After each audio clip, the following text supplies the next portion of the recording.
An alternative for this, and this particularly works well if you're going away on holiday.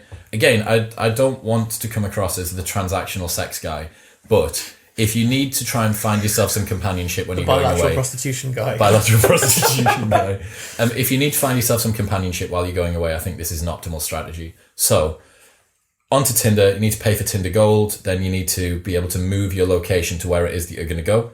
Pop yourself into there, determine your range, tighten the range in so that you are well within taxi distance of wherever it is that you're staying, so you're not going to travel to the other side of God knows where. Then as you're swiping through people, if there's someone that you find that you particularly like, you can scroll down, go to their Instagram, click through onto their Instagram so it opens, DM them, send message, then go back onto Tinder, swipe left so that they never see you and never find out that you found them on Tinder, then continue the exchange on Instagram.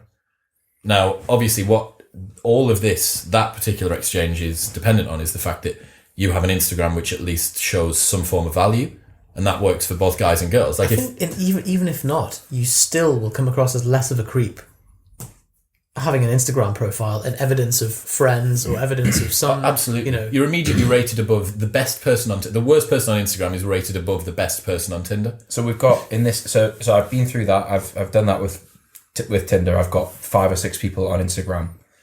There's 2 problems now. One is if my Instagram's just photos of me like that, then I'll probably struggle. But also I have to say the right things to them. So what should my Instagram feed look like? So I said this on the How to Get on Love Island video, and it's that your Instagram particularly, because it's quite surface deep, quite transactional, very easy to see. It's visual, right? Like Twitter and Facebook is a little bit more nuanced because it's microblogging, whereas when you're looking at Instagram, it's like window shopping. Just images. Right, yeah, exactly. So Instagram is absolutely no representation of your value, but it is a ubiquitous, internationally recognized form of social currency, and it does represent some degree of popularity. People do need to think about the way that they come across online. Like, as well, you might be someone from the old school who says, I prefer to meet people the old way. It's like, well, that's great, but you have to spend an awful lot of time out and about just looking versus how efficient you can be on your phone, especially the fact that you can essentially be dating. This is presuming that somebody actually wants to find a partner. You can be dating on your lunch break. Do you know what I mean? Browsing around, messaging people and putting in groundwork, so to speak, so that you progress whatever relationship it is. Compared to the 90s where you'd go out to a coffee shop and just speak to people on your lunch break. Well, I mean, it's like the interesting thing as well, just on the note of like the image that you're creating on Instagram is what you said about like if there's multiple photos of them, just like because I think there is no greater creep stamp than a photo of someone in the house on their own.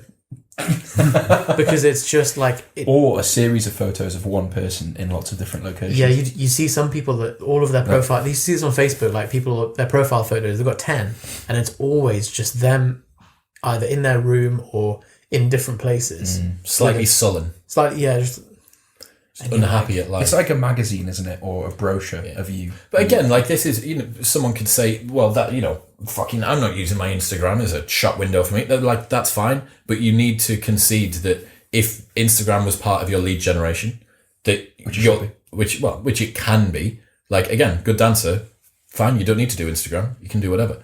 But if you want to give yourself, obviously, 80-20, it cover all of the bases to a degree.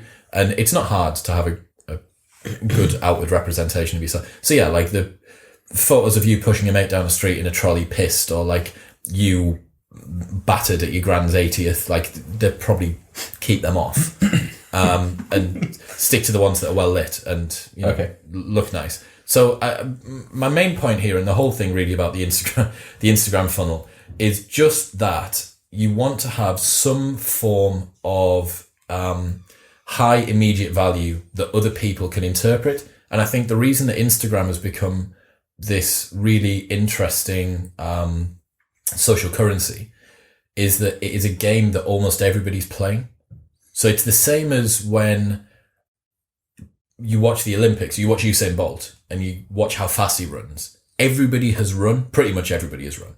And you're like, holy fucking shit, I've done something similar to that and he is the best in the world at it.